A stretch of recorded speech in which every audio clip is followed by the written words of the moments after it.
chique, tem o celular ali. Tecnologia e tecnologia. Só precisava descontar. Pode começar?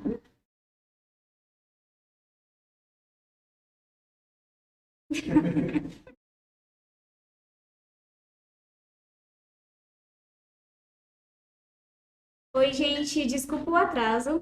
A gente vai começar essa conversa agora junto com a Lara Rodrigues, que é psicóloga.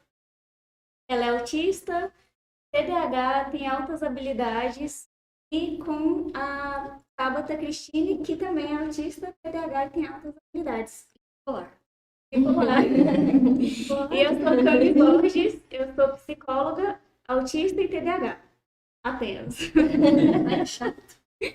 E a gente vai conversar um pouquinho sobre o diagnóstico tardio, que nós três tivemos o diagnóstico enquanto adultos. E eu queria saber um pouquinho de vocês, o que vocês acham que fez com que tivessem o diagnóstico só enquanto adultos. Enquanto a maioria das pessoas, não sei se a maioria, né, mas boa parte das pessoas tem o diagnóstico na infância. Vocês acham que pode ter contribuído para que tivesse não ter sido identificado mais cedo?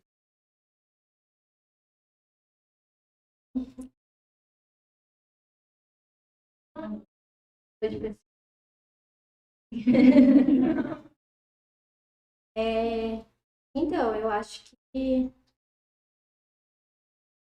pensa nessa, acho que a gente tem variáveis. E aí eu acho que uma importante entrada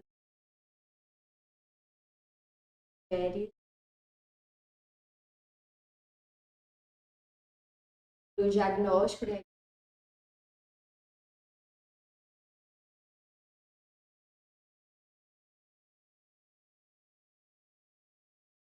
Expressa e se aparenta e tudo, eu acho que tem esse aspecto, e o outro também relacionado à percepção do autismo em si, características também no recorte biomédico, né, assim, do que é você ser autista baseado numa normativa do que é o ser normal, né? Sempre nessa comparação. Quando isso aparece em casos em que a pessoa e a criança, né, manifestam mais julgadas ou mais dentro do estereótipo de ser autista, é invisibilizado. E aí, no nosso caso, como a gente não tem essas características, então isso, eu acho que por aí começa, né? Faz e a gente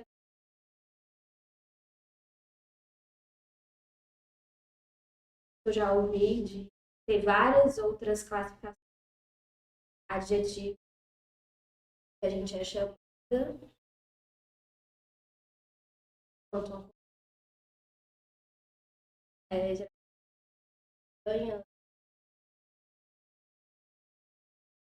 ditas peculiares, tímidas, mimadas, abandono.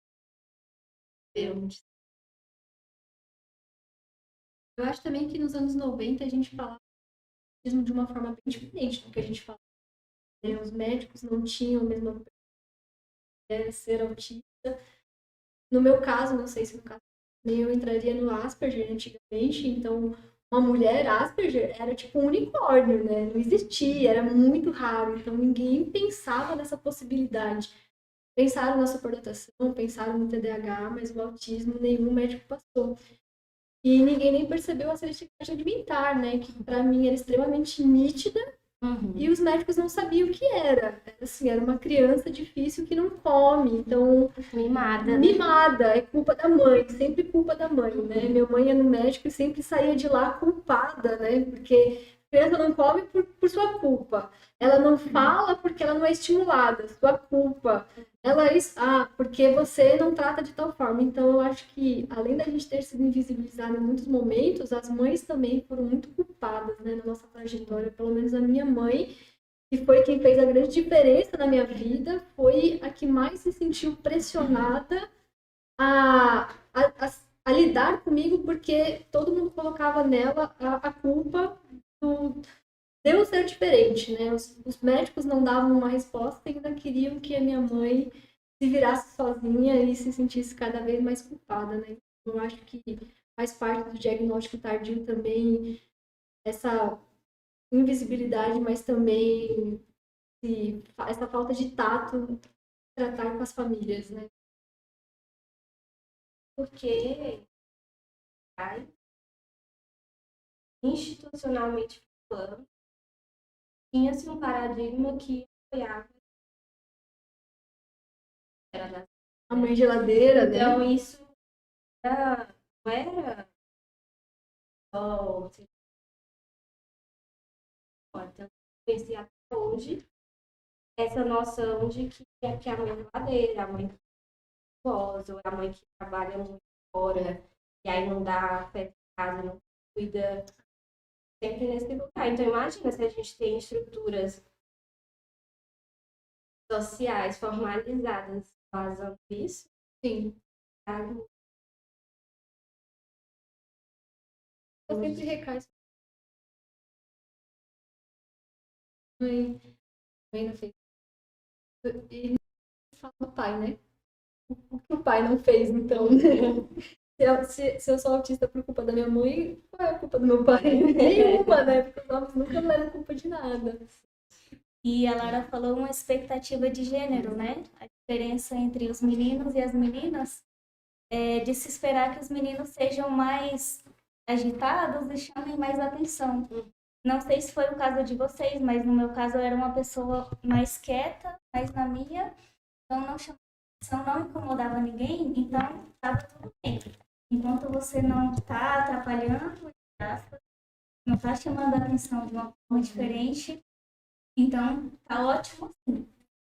Então vão ver só como uma pessoa mais tímida, mais quieta, e não vão ver como de uma forma mais ampla outras questões, né? A questão alimentar, questões sensoriais também. Vai passar, entre aspas, despercebida. As pessoas vão notar que você é uma pessoa diferente. Mas se não está incomodando... Era esperado, pelo menos nos anos 90, era muito esperado que as meninas fossem recatadas. Senta que nem menina, não corre, você é uma menina. Você tem que fazer tal coisa que nem menina. Então, quando você é uma menina, que é quietinha, mas na dela, pô, perfeito. Super padrão esperado pela sociedade. Não incomoda, não fala nada. Nossa, era tudo que a gente queria. Não tem por que procurar um médico. Eu já não, eu já é do terror. Era um tasmania em forma de criança. Inclusive, essa expectativa, né, assim, de a mulher não poder ter esse tipo de manifestação. E aí vem um embasamento para o mito de achar que a proporção entre homens e mulheres, porque se achar quando se percebia em mulheres, era como estava falando de condições complexas, que tinham outras condições envolvidas, enfim, quando a gente estava... E aí chamava a atenção, né? Por isso que quando a mulher está causando... Por isso que chamava a atenção o meu TDAH, mas o autismo não. Porque a gente só sabia do autismo nível de suporte 3 nos anos 90, né? Características que se sobressaíam mais, né? Agora o TDAH todo mundo percebeu. Não tinha como perceber. Nossa senhora, tinha porrada de bomba lá em casa. Aí chamei a atenção, né? Aí eu fui pro médico. Não, eu era dos times das quietinhas também, invisíveis. Mais complicado, porque daí se torna invisível, né? É tanto que uma das falas comum na minha família era essa menina, porque eu sou do Ceará, né? Se a gente falar lá, mas essa menina não vai se criar, porque minha mãe todo mundo chorava, que ela podia me deixar lá, se botasse um quebra-cabeça, um negócio de montar, um negócio assim, ela disse que eu ficava horas. E que a minha avó ficava preocupada, que dizia que eu não ia sobreviver porque eu não chorava, eu não manifestava incômodo. A minha mãe disse que tudo estava bom, tudo estava lindo mesmo. E você vê, né? Sempre a gente ganha um rótulo. Você não ia se criar porque você quietinha demais, eu não ia me criar porque eu era da demais. Eu era criança problema, então também não ia ser nada na vida. Então, a gente nunca tá agradando as expectativas da sociedade. Em resumo, é isso, né? A gente nunca tá de acordo com o que as pessoas esperam da gente. Mas, enfim. Próxima pergunta, Cami. E assim, nessa questão de não terem sido percebidos na infância enquanto uma questão de identificação, como que foi essa hipótese para se chegar ao diagnóstico depois de tanto tempo? O que trouxe assim, a possibilidade? Tipo, pro meu caso, foi atípico, que foi o personagem Sam. E eu comecei a assistir e falei, caraca, nunca me identifiquei tanto com uma série. Tem alguma coisa estranha rolando. Porque assim, eu assisti a série, mas eu tipo, nossa, que besta, ninguém faz isso. Aí eu assisti a gente e falei, caraca, eu faço isso. E as pessoas se sentem assistindo série, eu falei, cara, por que ele fez? Igualzinho eu faço. Aí eu comecei a levar pra terapia, a gente começou a conversar, e aí foram assim, muito tempo, 1 ano e meio até a gente falar, é isso. Tive um suporte, porque tinham tantas camadas de masking, tinha tantas coisas que eu não lembrava que eu fazia, mas eu fazia, tinha tantas coisas que eu sentia e não lembrava que eu sentia, que foi 1 ano e meio até eu me encontrar comigo mesma. E foi quando eu me encontrei que a gente viu as características do autismo ali bem nítidas, sabe? Porque eu passei muito tempo fingindo não ser autista.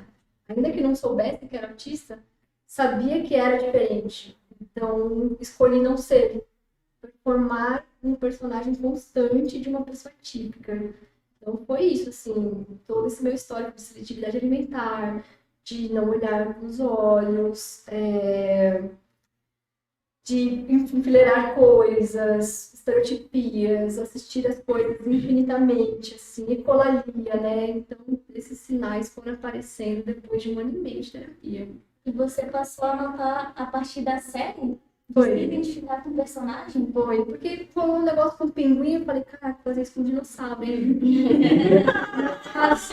Aí o Sam ele fazia assim, né, no cabelo, falava, fazia assim. Gente, tem alguma coisa. E aí eu fui levando essas questões, falei, eu também fazia isso quando eu era criança, só que eu parei porque eu vi que era estranho. E aí eu me senti intimidada e parei. Mas fazia muita coisa igual o Sam, muita coisa. Eu achei isso muito interessante, até mesmo por conta das representatividades dos filmes e das séries, que geralmente, assim, se passa do nível 3 de suporte. Então, a gente não vai se identificar mesmo com os personagens. Exato. Então, não vai ser uma questão de, eu faço de forma semelhante e, consequentemente, conversar com alguém sobre isso, levar para terapia, né? É meio exagerado em alguns momentos, né? Porque eu acho que eles pegaram várias características de autismo e colocaram todas numa pessoa só, né? Então tem coisas ali que a gente não vai se identificar, mas tem coisas que fazem muito sentido pra mim, né? E dá bem, olha a importância da representatividade, né? As pessoas falam que tá tendo um boom de diagnósticos, mas também a gente tá tendo muito mais acesso à informação. Se talvez não tivesse tido a série, eu estaria até hoje né? Tentando me encaixar e fingindo ser alguém que eu não sou para suprir as expectativas do outro e naquele ciclo de ansiedade, depressão e autocobrança muito grande. Então, a representatividade é muito importante. Né? Sim. Sim. E como que foi para você, a partir de que ponto que você passou a associar suas características com essa condição do autismo? No meu caso, eu sempre fui uma pessoa que eu não... Por mais que tenha assim, atitudes que mascaram e tal, mas eu acho que sempre, em todos os meios e espaços, sempre eu era nitidamente vista como uma pessoa diferente em algum aspecto.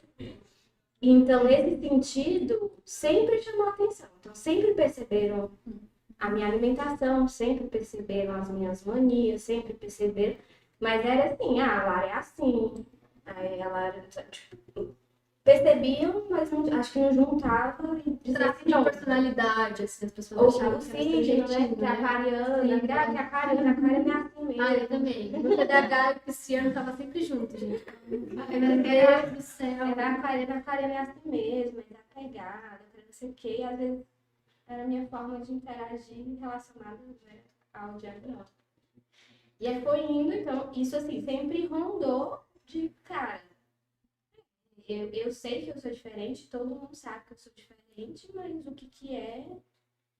Tinha piadas, né, assim, na época da faculdade, quando eu fui para psicologia, tipo, meus colegas psicanalistas diziam que eu era uma perversa polimorfa.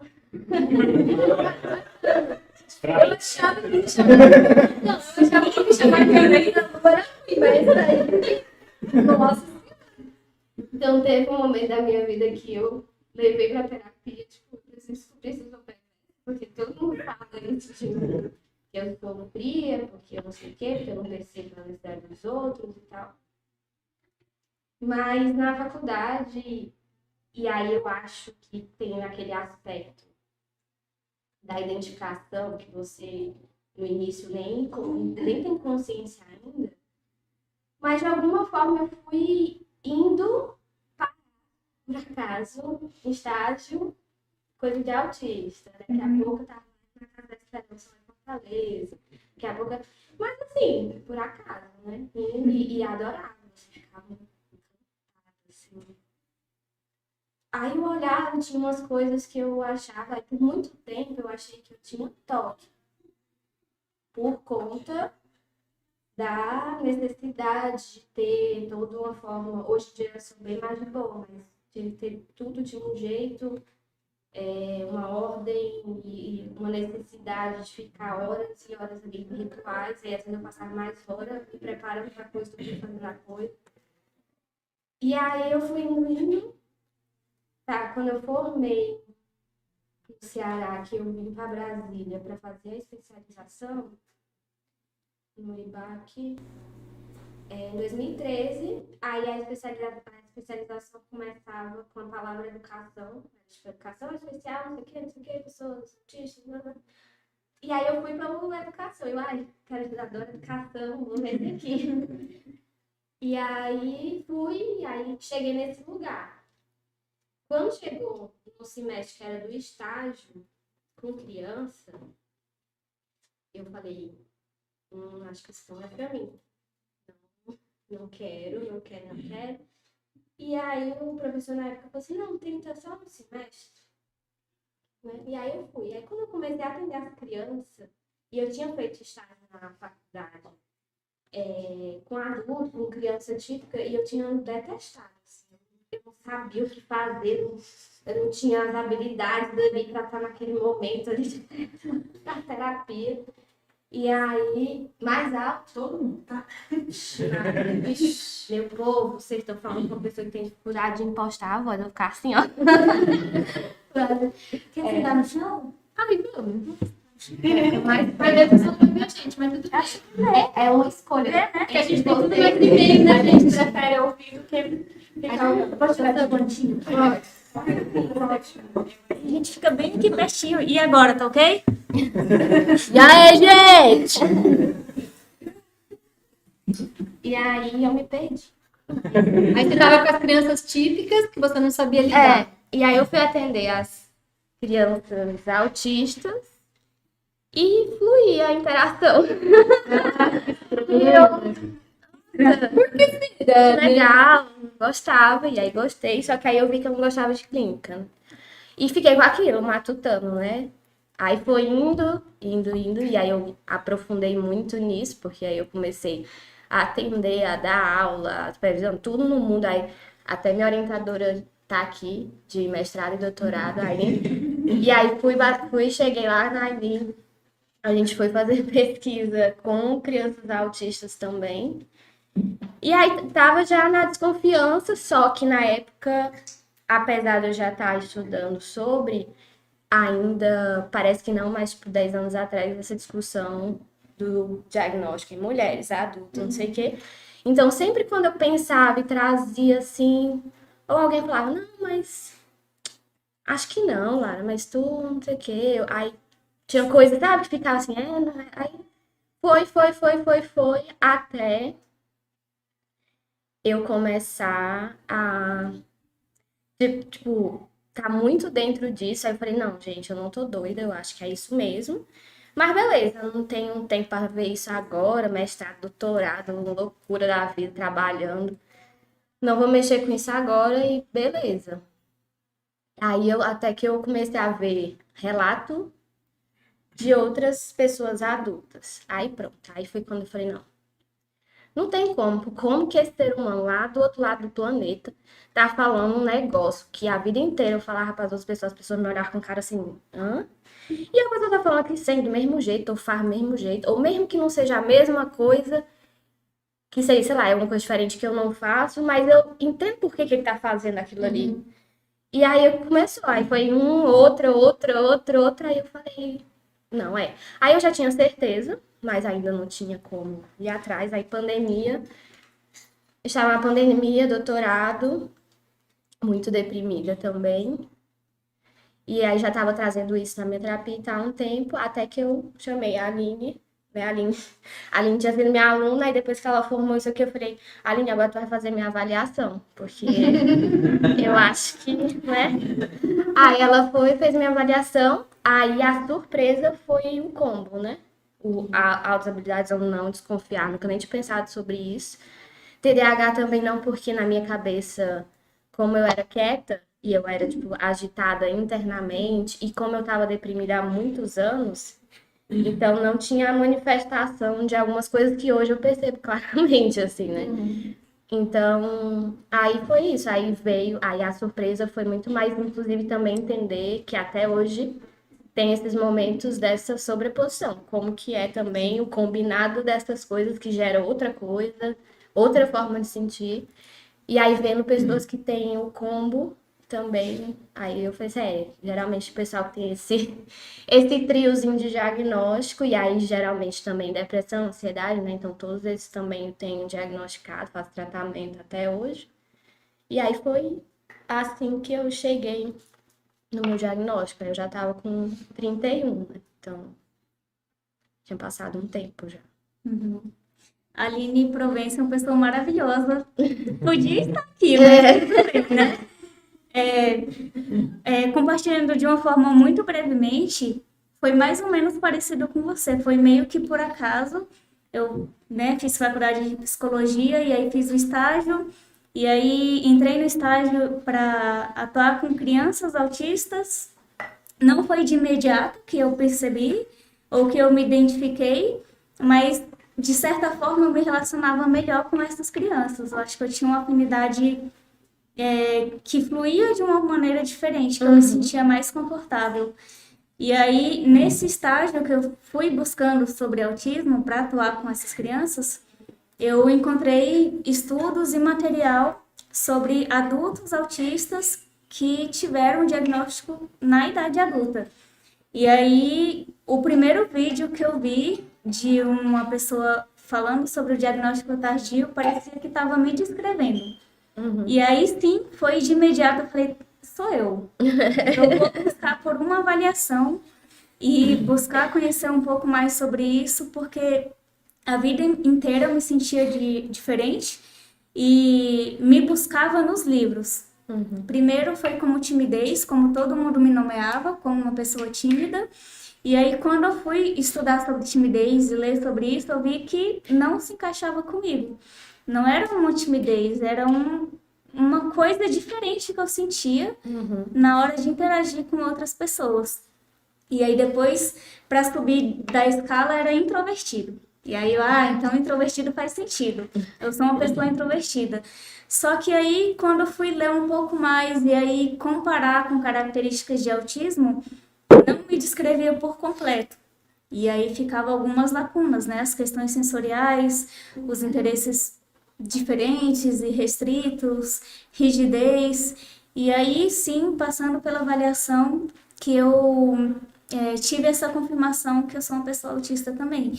E aí tudo fez muito sentido e eu me senti muito aliviada por conta disso, de não pegar esses adjetivos e atribuir esses rótulos a mim, porque eu me conhecia de uma perspectiva diferente. Então, a partir do momento que eu tive esse direcionamento e pude me conhecer a partir do que eu sou, eu consegui me desfazer desses rótulos e fui caminhando por um outro caminho.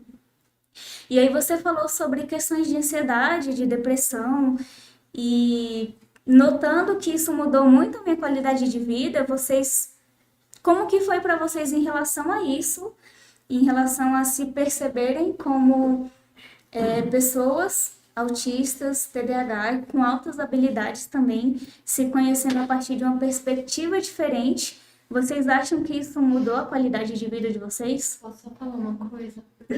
Falando assim, pessoa autista, assim, vamos aumentar o ar antes que a minha pessoa autista tenha uma crise, que tá muito frio. Tá bom? Tá. Alguém que tá aí fora não consegue desligar o ar-condicionado aqui? Eu acho que aquele controle ali na parede. Aí, só subir um pouquinho ali e botar assim uns 20, pelo menos 17. Que tá tipo menos 12 aqui em casa. Eu acho Obrigada que por pra esse finalizar. lado também tá. E a moça ali tá no pedir frio mesmo.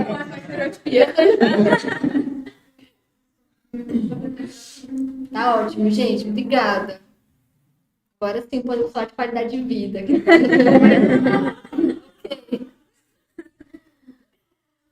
Que aí, que tu?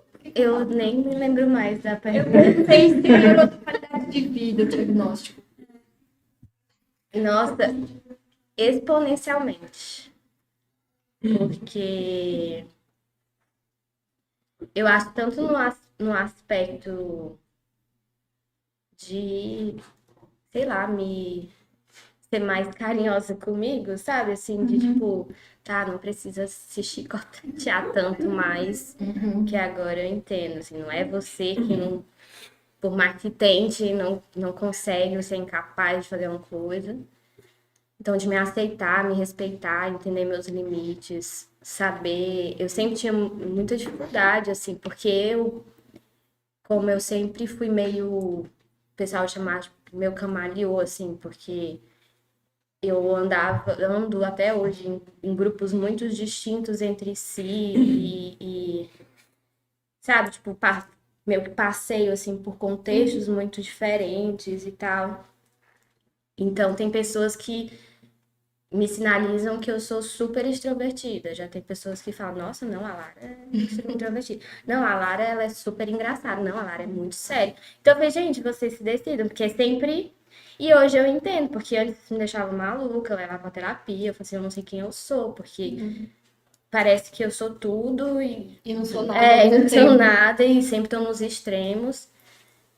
E sempre muita dificuldade de eu mesma me perceber, né? Então, muito pelo que o outro sinalizava sobre mim até hoje, né? Assim, precisar ter muitos feedbacks dos outros, da percepção do outro sobre mim, para eu saber se eu tô adequado, se eu não tô.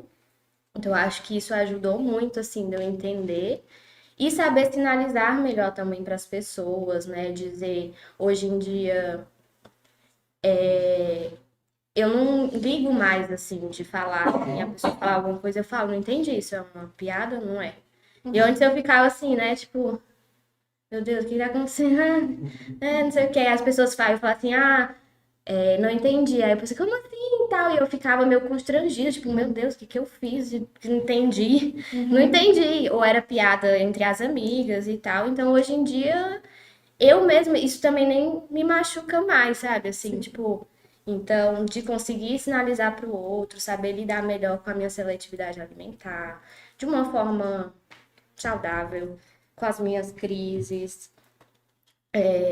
Hoje mesmo foi um dia bem difícil, no sentido de demanda social, porque ontem eu gastei bastante da minha bateria social, e aí hoje eu passei o dia inteiro meio em shutdown, assim, tipo, tentava ligar o cérebro e o cérebro desligava, né? E aí eu tentava de novo, e aí eu passei o dia todo assim, eu falei, não, então eu vou passar o dia todo assim pra à noite eu conseguir estar lá e interagir. E eu não entendia antes, então hoje eu já sei, eu já me preparo, eu já sei que eu vou ter uma certa rebordose depois, que eu preciso de uns dias, assim, pra...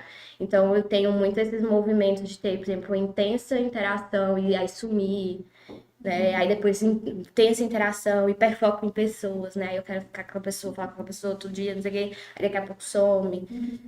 Só que é isso, aí eu acho que hoje em dia por conseguir me comunicar melhor, e me entender melhor, respeitar melhor meus limites, até quando eu tenho interesse em ultrapassar o meu limite, vai ser de um jeito pensado, que eu, tipo, não, eu tô fazendo isso porque realmente é importante, aí eu já me preparo, já levo tudo que eu preciso, todos os suportes que eu tiver que ter para acionar ali para aquela situação. Então, deu uma sensação de alívio, assim, né? De, tipo, agora, sei lá, eu respiro mais. Apesar também que eu acho que até eu já contei isso em alguma outra situação, tipo, esse ano especificamente, no dia da conscientização do autismo, me bateu um pouco diferente, assim. Foi um dia que eu passei o dia inteiro chorando e não sei o que aconteceu, mas eu entrei muito mais em contato com a minha história de frustrações e limitações, tudo que eu passei de difícil por ser neurodivergente. E aí, nesse ano especificamente, veio mais esse lugar. Nos outros anos era mais tipo, ai, que bom, entendi, isso aqui é isso. E esse ano já foi um ano assim, tipo, cara, então por isso que Foi eu me o sentia primeiro assim. ano de conscientização do autismo, sabendo do diagnóstico? Foi o terceiro ano. Terceiro ano. Mas Os pegou dois, agora. os dois primeiros foi muito mais num canto assim, é isso, identitário, sabe? É isso, sou isso. Aí E, baixou um pouco esse Aí hype quando e chega, veio a reflexão, chega né? no terceiro ano, aí eu sei lá, também acho que eu tava mexendo umas fotos e tal, aí eu fui vendo assim, aí eu fui, nossa, como que ninguém viu? Olha essa foto, olha como é que eu tava no aniversário, olha não sei o quê. Não, eu vendo assim, tá aqui, registros, que eu já era autista criança. E aí eu acho que foi retomando assim lembranças que eu não tinha, né, de situações e conseguir olhar para isso por outra ótica, né, que é tipo, era isso que estava acontecendo, era por isso que eu não conseguia tal coisa, ou era por isso que eu não sei o quê. Então esse ano deu essa mas aí eu vivenciei esse processo e é isso. Então eu percebo que ainda é momentos de descoberta, momentos de dar aquele, nossa, não, então acontece ainda, tipo, isso eu acho que é para rigidez, né? Então ainda dá muitos desses insights, assim, às vezes, né, do que está acontecendo, porque ainda não é, e acho que não é um trabalho até a gente morrer, né? Eu ia Assim, falar agora, eu acho que é importante essa descoberta, né? Essa autodescoberta. de forma geral já é, né, da gente ser quem a gente é, até morrer a gente tá aí aprendendo e descobrindo e se redescobrindo, se refazendo. E imagina quando a gente também pensa a partir de alguns critérios ou algumas, né, características específicas, se olhar por isso, né? Então, Sim. acho que foi isso. O que você falou no início sobre as pessoas te perceberem como uma pessoa introvertida, extrovertida, e aí depois não saberem o que você é, o que é uma outra coisa, eu acho que faz muito sentido.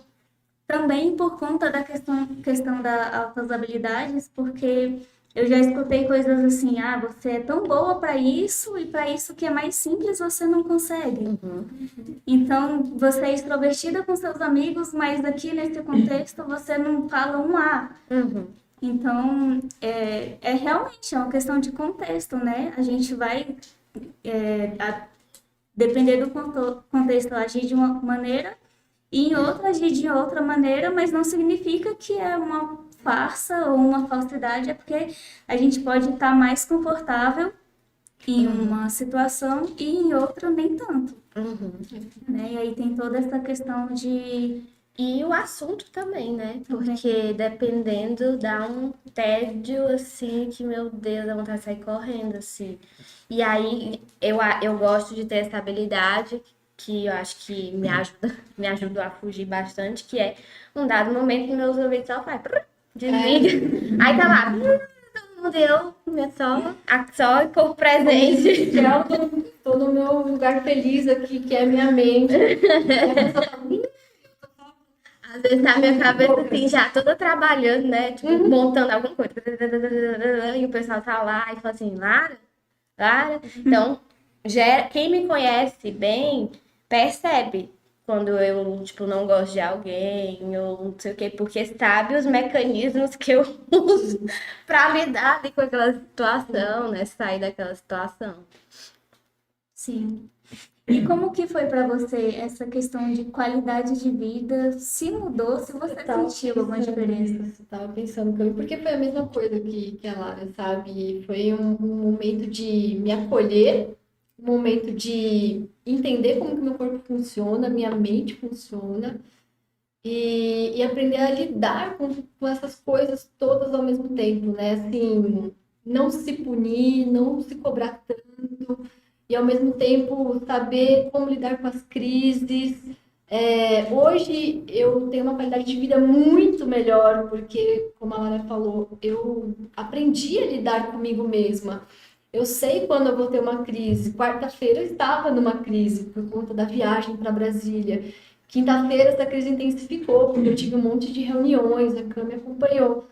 Mas daí eu fui buscando estratégias, né? A gente descansou bastante, a gente deu uma segurada ali nas interações, então eu me recuperei para hoje, que não teria acontecido há um tempo atrás. Eu achava que eu vivia com gripe há uns anos atrás, porque eu falava, cara, não é possível, eu tô sempre com gripe, só que sem coriza, que estranha essa gripe.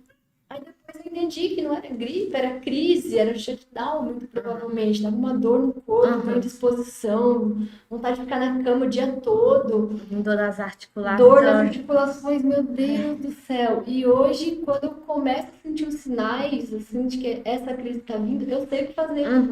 Então, isso me trouxe muito mais confiança, muito mais controle sobre a minha vida. Claro que a gente não vai controlar tudo, mas antes eu vivia muito à mercê das situações. Então, mudou radicalmente, assim, até a questão de ansiedade, depressão mudou demais, né? Eu acho que teve toda essa questão de qualidade de vida no sentido interno, né, de sentimentos e de saúde mental, mas físico também, porque antes eu sentia muitas dores realmente que não tinham explicações, teoricamente, e era crise, era sobrecarga. Nossa, eu passei anos da minha vida com gastrite e toda vez que eu ia no médico, gastrite nervosa. O que é gastrite estresse, nervosa? né? A gastrite Fico imaginando uma gastritezinha nervosa, né? Eu sempre imagino isso quando falo isso. A gastrite estressada, poxa, vai comer isso de novo. A gastrite nervosa na minha cabeça é isso. Sim. E vocês tiveram que lidar com uma certa aceitação, ou vocês, quando foram buscando e se encaminhando para um possível diagnóstico, vocês já estavam automaticamente em caminho de aceitação? Porque eu acho que quando a gente chega nessa idade sem um diagnóstico e busca por isso, é porque a gente quer isso. Então a gente já está aceitando isso e que isso vai vir como uma resposta. Mas nem sempre também, né? Como que foi para vocês em relação à aceitação, contar para as pessoas também? No meu primeiro momento, eu fui bastante capacitista, porque conforme eu fui me identificando, meu pensamento era: não pode ser verdade, eu sou boa demais para ser autista. Tal coisa, eu estudo, eu namoro, trabalho, eu sou muito normal para ser autista. Eu tinha esse pensamento de que o autista era um alienígena, completamente diferente e menos capaz. Eu tinha um pensamento bastante capacitista sobre o que é ser autista. E aí, conforme eu fui entendendo o que é ser autista, eu falei, caramba, eu sou autista mesmo. E isso logo virou um sentimento muito de libertação, sabe? De tipo, sou autista, eu não sou mimada, eu não sou chata, eu não sou velha, eu não sou ranzinza, eu não sou fresca e tantas outras coisas que eu cresci ouvindo, né? Eu sou autista.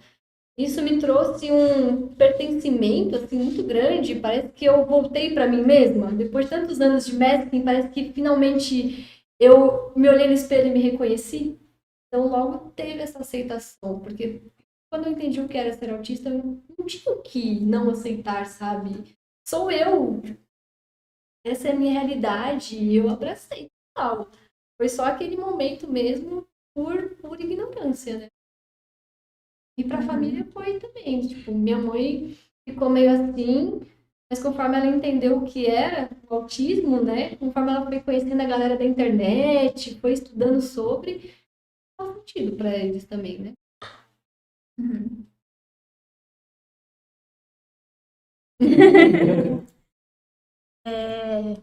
No meu caso, particularmente, já em relação ao autismo, né? Então, como eu já meio que tinha me autodiagnosticado há uns anos, então isso estava tranquilo. Em relação a altas habilidades, TDAH foi que eu tive que eu não esperava, né? Então, nem tinha procurado nada sobre esse, assim, foi assim, assim, não sei.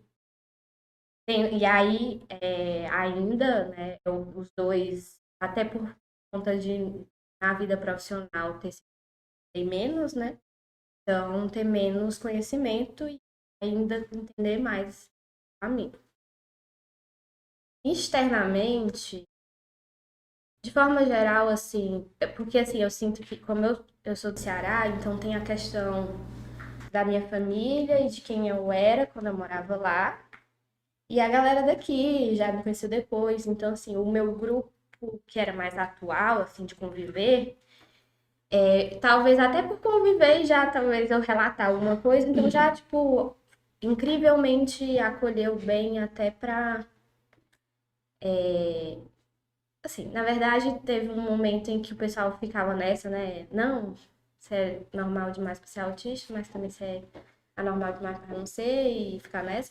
Mas quando assim, não, é isso mesmo, eu senti um pessoal mais assim, a Lara é assim, realmente, tá tudo bem, não sei o quê.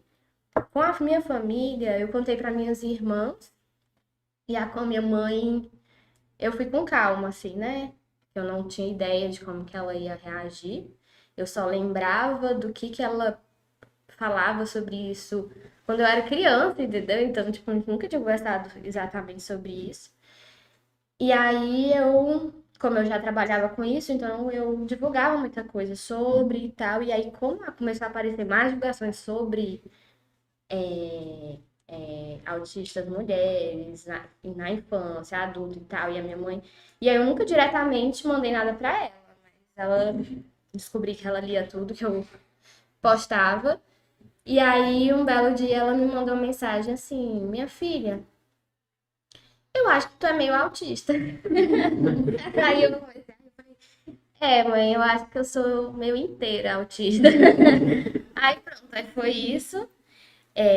Agora, um medo meu, e que foi que eu demorei um pouco para publicamente falar, é justamente por eu trabalhar na área, eu tinha muito medo de que parecesse que isso era uma jogada mercadológica, assim. Tipo, é muito conveniente, ela trabalha com autismo, então é muito conveniente ela ser autista para, né, fazer propaganda de que... Então, no início, assim, eu fiquei um pouco com medo disso. Então, nessa parte pública de trabalho, E tem outro lado também, né? A galera que poderia achar que era uma jogada e a galera que poderia não confiar mais no seu trabalho também, né? por ser autista, Sim. né? Que rola muito isso também. E aí eu fui, e aí naturalmente, assim, foi acontecendo, né? Tipo, em uma turma eu entrar e foi uma coisa eu contar, e dar uma palestra e começar a falar, tem já. Quando eu acho que eu comecei a falar, assim, no trabalho e publicamente em palestras, coisas assim, aí eu acho que eu já tinha um ano de diagnóstico, assim, que aí eu acho que eu também já tinha me Você já preparado. tinha processado. É, e até me preparar internamente também sobre ter segurança, assim, não foi porque eu trabalho com isso que eu virei autista, eu tô querendo virar autista, né? E aí, isso foi o que eu fiquei mais, assim, cautelosa, porque eu tinha muito medo do impacto no meu trabalho mesmo, assim, né? E quando eu recebi o meu laudo, o médico falou, você realmente é autista, mas não precisa contar pra ninguém, não, assim.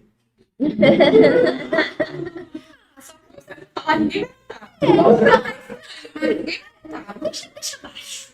Aí eu entrei no carro e falei, então, galera, não, tira isso aqui, meu. Cara, no primeiro dia, porque eu falei, não, já vivi no armário por tantas coisas. Exato. Eu tô com 30 anos, chega, cara. Eu falei mesmo, só que depois que eu pensei, falei, nossa, não é só falar, né? Tem toda uma carga de preconceito em cima de ser autista. E depois que eu vim sentir isso, né? Que daí rolou muito preconceito. Aí rolou, tipo, depois que eu expus, assim, publicamente, nossa, me tiro porrada e morro. Se rolou, não foi pelas minhas costas. Aí eu não Não, sei foi bem descarado. nessa parte, assim, aí eu não sei. As pessoas tentam ser gentis de uma forma muito diferente, falar, mas nem é tanto assim, né? Nem dá pra ver, nem parece. Não, mas você é muito inteligente, não. Tão bonita, nem parece autista. A gente ouve cada coisa. Eu já ouvi que meu cabelo era bonito demais pra eu ser autista. Tinha um médico especialista, que se diz especialista. Qual é a relação? Autista não tem vaidade, ele disse. Entendi, doutor. Então, realmente, tá certíssimo. Parabéns. Acho que com essa questão do diagnóstico tardio vem também uma carga muito intensa do MESC, né? Que é aquela camuflagem de características, de comportamentos que a gente tenta inibir ou não transparecer por conta de julgamentos para não ser criticado de alguma forma. E aí, a partir do momento que a gente tem o diagnóstico e vai se conhecendo a partir do que a gente é, a gente tenta se desfazer porque isso é uma carga muito pesada emocionalmente, né? Sim. E aí, se conhecer a partir de uma outra perspectiva também é um outro ponto que parece que foge da rotina, né? De tanto a gente estar acostumado a agir de uma forma e agora ter que agir como a gente é naturalmente, mas que a gente tanto se escondeu de ser por conta dessas questões, é uma questão muito diferente de se lidar, né? Às vezes eu acho que o MESC, ele é meio que uma ilusão nossa. Às vezes eu olhando assim alguns autistas que falam, que fazem MESC, eu falo, cara, mas só você tá acreditando no teu MESC. Eu tô vendo daqui que você é autista. Sim, você acredita isso sobre o seu também? Então, eu achava que eu era muito boa, mas quando eu contei pros meus amigos que eu sou autista, todo mundo falou, agora. Eu falei, gente, mas eu disfarçava tão bem, os meus amigos. Mais ou menos. Eu falei, poxa, e pra mim era tão desgastante. Quer dizer que eu me desgastei pra interpretar um personagem que nem convincente era. Tipo, pra que então, cara? Que frustrante, que decepção. Que foi uma coisa que a gente até viu fazendo um vídeo. Nossa, A gente se reassistindo, meu Deus. como a gente tava toda durinha, assim. Meu Deus, a gente não tem. A gente Não, daí a gente foi assistir o vídeo e falei, Cami do céu, olha a gente que é autista. E eu achando que tava uma super atriz lá, espontânea, né? Não, tava parecendo um robôzinho. Mas você vai falar que autistas são pesquisadores. Exatamente. E aí eu penso assim que o quanto vale a pena a gente se desgastar para interpretar um personagem que nem convincente é, né? E traz tantas coisas negativas para nossa vida e realmente é um exercício constante de se permitir, porque é muito difícil se permitir. Eu, por exemplo, tenho muita dificuldade de permitir as minhas estereotipias. Toda foto de palestra minha eu tô com a mão no bolso. E é muito automático. Porque eu sei que se eu não estiver com a mão no bolso, eu vou estar assim. E eu, cara, são tantos anos mascarando isso, que quando eu vejo, eu tô com a mão no bolso pra esconder. Então, hoje, eu tenho que me policiar, me analisar, repensar certos comportamentos para que eu possa ser livre. Porque o meu modus operandi é ser presa, é ser outra pessoa, é fingir ser algo que eu não sou.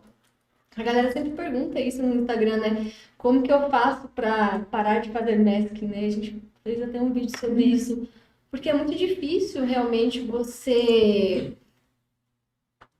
desconstruir comportamentos que você teve a vida toda, né? Requer realmente um olhar diferenciado para si mesmo e constante, porque o MESC ele é tão profundo na nossa vida, assim, que ele acaba se tornando, depois de um tempo, automático, né? E aí vai da gente quebrar esse jeito automático de agir e se permitir ser autista, ter estereotipias, ecolalias e, enfim, o que mais a gente se sentir na necessidade de demonstrar naquele momento, né?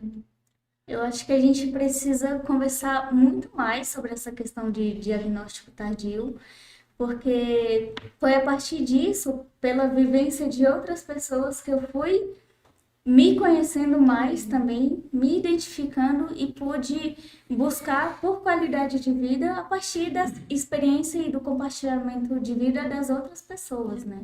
Verdade. Então, quanto mais a gente puder conversar em outros momentos, outras pessoas conversarem para que a gente se encontre a partir disso também, isso acaba sendo muito importante, né? E eu achei muito legal essa conversa nossa hoje. E vocês querem dar um recado final para as pessoas? Qual é o recado? Eu acho que o recado para a galera que é autista é se acolha, se ame, se permita. Para as famílias, eu diria, apoie a pessoa autista da sua vida, porque só aceitação não basta. A gente precisa de gente que joga junto, que caminha lado a lado, que nos exalte, que veja valor na diversidade. A aceitação é só o comecinho do comecinho, é o básico. Os profissionais sejam respeitosos, porque a gente já leva muita porrada da vida. Quando a gente está buscando um diagnóstico, a gente quer ser acolhido, a gente quer ser ouvido, a gente quer ser respeitado. E não tomar porrada, né? Que alguém fale, não, você não é autista porque você olha nos olhos, porque você namora, porque você isso. Não, a gente quer alguém que nos ouça e nos avalie com empatia. Eu acho que falta muito isso em alguns profissionais, em algumas situações. E se você suspeita, né? Se você que está em casa, oi gente, você que está em casa, suspeita que possa ser autista, vai atrás, sabe? Porque realmente muda muito a sua qualidade de vida. Por mais que as pessoas, talvez ao seu redor, te desencorajem a fazer isso, faça por você, porque no fim é você por você mesmo. Se você não fizer por você, ninguém vai fazer. Então, bora. É isso, meu recado é esse.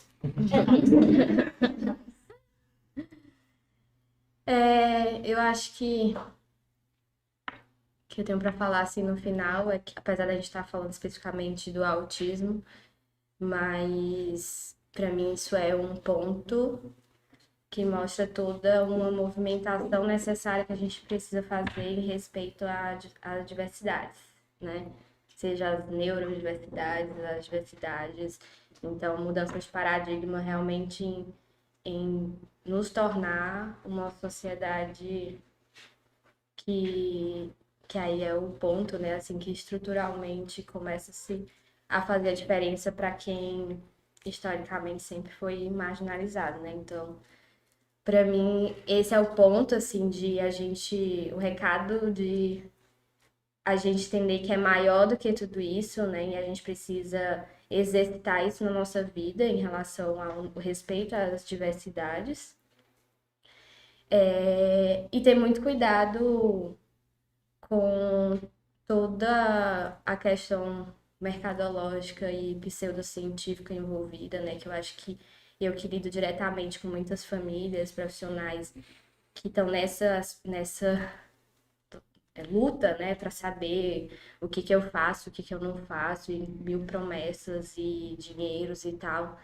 Então, eu acho que a gente fortalecer, né, essa discussão sobre o aspecto ético e científico do trabalho, né, com pessoas neurodivergentes, ele é essencial, tanto para oferecer, né, em si, para as pessoas, para nós, né, neurodivergentes, mas nesse lugar de os típicos também aprenderem, né, como que é essa troca e não só mais a gente tendo que aprender coisas, né? Então, eu acho que são esses pontos que eu queria falar, assim, pra gente encerrar, porque a gente sabe que é complexo, né, esse mundo autismo e tudo que está envolvido, né? Então, buscar boas referências, né, e ter sempre esse filtro com pessoas de confiança, porque infelizmente tem muita coisa aí sendo ofertada que é bastante danosa e criminosa, inclusive, né? Então acho que esse é o ponto que mais atualmente me angustia, assim, para a gente ter cuidado enquanto profissional, familiar, sociedade, né? Coisas que são, inclusive, a gente sabe, né, recentemente, de coisas que foram permitidas, né, de práticas, então, para a gente ver a potência que isso tem, é até de destruição, né? Então, eu acho que esse é o meu recado final, assim, para esse momento. E agradecer todo mundo, o pessoal que tá em cima. Muito obrigada. Obrigada. O meu recado vai ser muito breve, vai ser falar sobre que vocês busquem por autoconhecimento, que consequentemente isso é um direcionamento para a qualidade de vida também, porque foi a partir disso que minha perspectiva mudou de uma forma muito diferente que eu nunca imaginei que poderia acontecer. E queria agradecer muito a participação de vocês e espero que a gente possa estar em outros locais, conversar novamente, e a participação de vocês que estiveram aqui presencialmente, vocês que estiveram aqui online também. E é isso, gente. Obrigada, gente. Obrigada, gente. Obrigada, gente.